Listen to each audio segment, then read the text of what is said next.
સુરતમાં Palia elegance બિલ્ડરને notice ફટકારવામાં આવી છે। શૈલેષ બગદાણા અને સંજય લાખાણી સામે કાર્યવાહી કરવામાં આવી। અગાઉ માટી પુરાણ મામલે નોટિસ આપવામાં આવી હતી।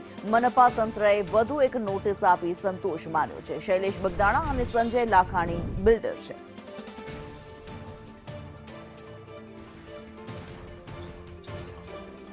મનીષ અમારી સાથે જોડાયેલા છે। મનીષ, જે પ્રમાણે જોવા મળી રહ્યું છે, જ્યારે નાસિરનગર ડિમોલિશનનો મુદ્દો ચર્ચામાં આવ્યો ત્યારબાદ આ બિલ્ડરની જે બાંધકામ ને તેની જે ખામીઓ હતી તે સામે આવી રહી છે અને હવે છેક નોટિસ આપવામાં આવી રહી છે। અત્યાર સુધી શું કરી રહ્યું હતું તંત્ર?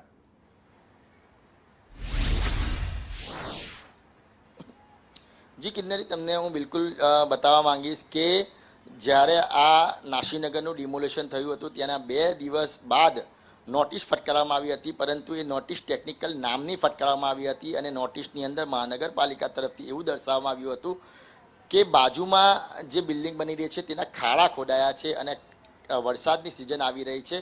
આ ખાડાની અંદર પાણી ભરાવાની સંભાવના છે અને તેથી તેનું પુરાણ કરવામાં આવે। 7 દિવસની અંદર અલ્ટિમેટમ પણ આપવામાં આવ્યું હતું, પરંતુ કોઈ પણ પ્રકારની કાર્યવાહી નહીં થઈ હતી। હું તમને ફરીથી બતાવવા માંગીશ કે જે મહાનગરપાલિકા ખારાની વાત કરી રહ્યું છે તે આ બાંધકામના ખારા વિશે જે કહેવાય કે વાત કરી રહી છે। કેમ મહાનગરપાલિકાને સીધું જ્યારે તોડવાય ત્યારે આ બાંધકામ નહીં દેખાયું અને ખારા દેખાયા, જેને લઈને નોટિસને લઈને પણ અનેક સવાલો ઉઠી રહ્યા છે। ત્યારે ફરી એકવાર ગઈકાલે બીજી નોટિસ આપવામાં આવી છે મહાનગરપાલિકા તરફથી કે તમારા જે બાંધકામ છે તેની કોઈ પણ પ્રકારની મંજૂરી નથી લેવામાં આવી। આ તમામ બાંધકામની મંજૂરી વગર જ જે કહેવાય કે બાંધકામ ચાલી રહ્યું છે, તો 7 દિવસની અંદર જવાબ રજૂ કરવામાં આવે, નહીં તો ડિમોલિશનની કાર્યવાહી કરવામાં આવશે। એ પ્રકારની નોટિસ મહાનગરપાલિકા તરફથી બીજી વાર આપવામાં આવી છે।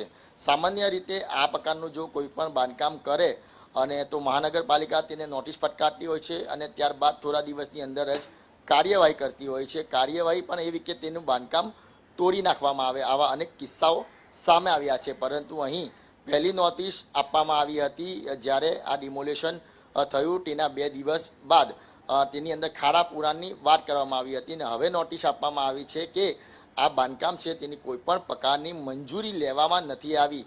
એ પ્રકારની નોટિસ આપવામાં આવી છે, એટલે ક્યાંક ને ક્યાંક સમય આપવાની વાત છે તે ચાલી રહી છે અને ક્યાંક ને ક્યાંક આ બંને બિલ્ડર છે તેને બચાવવાની કોશિશ કરવામાં આવી રહી છે, તેના પ્રોજેક્ટને બચાવવાની કોશિશ કરી રહી છે।